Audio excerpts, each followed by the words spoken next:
किसी और धर्म की परंपरा या मान्यता में जब किसी भी प्रकार का बदलाव या नयापन नहीं किया जाता तो हमारी सनातन धर्म की मान्यताओं परंपराओं के साथ छेड़छाड़ आखिर क्यों। नमस्कार दोस्तों, कैसे हो? उम्मीद करता हूँ बढ़िया को साल दिन आप सभी भाई लोग जी रहे हैं दोस्तों। तो आज की इस वीडियो में मैं बात करने वाला हूँ न्यू मूवी हमारे खेसारी भैया के राजा राम के ऊपर। आप लोग बहुत ही दिनों बाद हमारे खेसारी भैया के लोगों ने देखा राम के रूप में, और आप सभी लोग का बहुत ही ज़्यादा प्यार सपोर्ट रहा इस मूवी को लेकर। और इस मूवी को लेकर एक विवाद भी झेल गया था बीच में कि धार्मिक मूवी में चुम्मा चुम्मा सॉन्ग डाल दिया गया था। तो दोस्तों बहुत लोग इस पर मतलब उठा रहे थे उंगली इस सॉन्ग के ऊपर कि ये क्या है क्या नहीं है। तो हमारे भैया ने इस मूवी को मतलब इस सॉन्ग को लेकर क्लियर कर दिया था कि हाँ, ये डबल रोल था मेरा, तो मेरा जो डबल रोल वाला रोल था उसमें ये सॉन्ग है चुम्मा चुम्मा।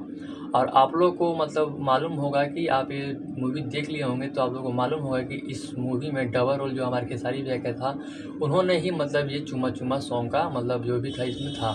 तो आप लोग अपना राय कमेंट में देना कि इस मूवी में क्या कोई रोमांटिक और क्या कोई सॉन्ग होना चाहिए था इस टाइप का या नहीं होना चाहिए था। एक बार कमेंट करके अपना राय जरूर दे दोस्तों। तो मैं बता दूं कि ये मूवी काफ़ी सुपर डुपर हिट रहा और ये धार्मिक मूवी था हमारे खेसारी भैया का। आप लोग पहली मूवी था जो आप लोग खेसारी भैया के धार्मिक मूवी देखे हैं। तो दोस्तों आपका टाइम ज़्यादा वेस्ट नहीं करते हैं, बस इसी के ऊपर मैं बात करने वाला था कि इस मूवी को लेकर। तो इस मूवी को लेकर मैं यही बात करने वाला था कि जो ये सीन था, जो डबल सॉन्ग था मतलब चुम्मा चुम्मा वाला सॉन्ग था, इसी के ऊपर बहुत ज़्यादा विवाद छिड़ गया था एक बार। तो इसी पर मैं बात करने वाला था। तो मिलते हैं नेक्स्ट वीडियो में, तब तक के लिए बाय बाय दोस्तों।